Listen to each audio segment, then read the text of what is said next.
berita yang menggemparkan buat seluruh rakyat Malaysia, di mana cadangan bagi memasukkan pencen untuk menteri dan ahli parlimen tidak disambut baik oleh sesetengah ahli parlimen dengan menganggap langkah tersebut tidak adil. Malaysia kini cuba mendapatkan maklumat balas dari 26 dan 22 ahli parlimen dari blok pembangkang dan kerajaan, namun hanya dua daripada mereka iaitu Teresa Kok dan Wan Ahmad Faisal rela untuk mendedahkan identiti masing-masing. Kok yang tidak bersetuju dengan cadangan tersebut berpendapat ahli parlimen juga berkhidmat sama seperti pejabat awam dan wajar mendapatkan pencen seperti mereka. Dia memberi contoh bagi pemimpin veteran DAP Lim Kit Chiang yang pernah berkhidmat sebagai ahli parlimen sejak 1969 sebelum bersara pada 2022 walaupun bukan secara berterusan. Selain Lim, satu lagi contoh yang diberikan Kok ialah veteran UMNO iaitu Tengku Razalik Hamzah yang memulakan khidmat sebagai wakil rakyat di Kelantan pada tahun 1969. Dan bagaimanapun, bekas menteri itu juga memberi pengecualian buat ahli parlimen yang mempunyai lebih daripada satu skim pencen selepas menyandang beberapa jawatan. Beliau berkata, "Saya tidak setuju bagi mereka yang dapat banyak pencen ketika mereka pencen," katanya.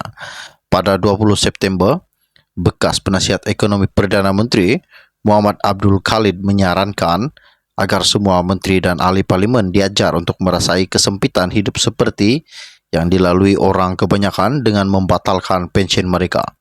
Selepas pencen dimasukkan, Muhammad berpendapat mereka wajar dimasukkan ke skim caruman kumpulan wang simpanan pekerja KWSP seperti orang yang lain. Dia menjadikan langkah kerajaan sebelum ini membenarkan pencarum mengeluarkan wang masing-masing dari KWSP sebagai kesilapan terbesar dalam sejarah negara kerana menjuruskan ramai orang ke kancah kemiskinan. Pakar ekonomi itu juga berkata, walaupun begitu kesempitan hidup dihadapi rakyat tidak dirasai oleh menteri dan ahli parlimen kerana mereka mendapat banyak kelebihan. Bahkan Muhammad menyarankan agar Menteri Kewangan ketika itu, Tengku Zaprul, dihukum kerana membenarkan pengeluaran tersebut. Sementara itu juga seorang lagi ahli parlimen yang enggan didedahkan identitinya berkata, dia tidak menyokong idea Muhammad memandangkan jawatan ahli parlimen bukanlah pekerjaan tetap dan berterusan.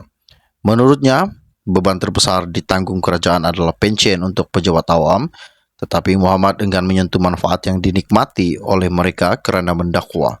Ia hanya akan memakan diri sendiri. Seorang lagi ahli parlimen dari blok kerajaan yang meminta untuk tidak dinamakan berkata perkara yang dihadapi ketika ini adalah jauh lebih kompleks berbanding membangkitkan isu pencen ahli politik. Ahli parlimen pembangkang pertama itu juga menekankan tentang kepentingan kajian mengenai selok-belok dan kerumitan jawatan awam yang akan dijalankan. Wan Ahmad Faisal pula secara peribadi bersetuju dengan cadangan Muhammad dan berpendapat ia wajar dibahaskan di parlimen untuk mendapatkan persetujuan semua pihak. Cadangan Muhammad bagaimanapun disambut baik oleh ahli parlimen Muar Syed Saddiq yang memberitahu jumlah pencen yang diperolehi ahli politik jauh lebih banyak daripada pejabat awam yang telah berkhidmat berpuluh-puluh tahun. Beliau berkata, "Saya bersetuju 100% dengan cadangan tiada pencen untuk ahli politik termasuk ke atas saya. Sekarang ini pencen ahli politik lagi berganda lebih besar daripada pejabat awam yang berkhidmat puluhan tahun. Ahli politik masuk pejabat terus mendapat pencen seumur hidup.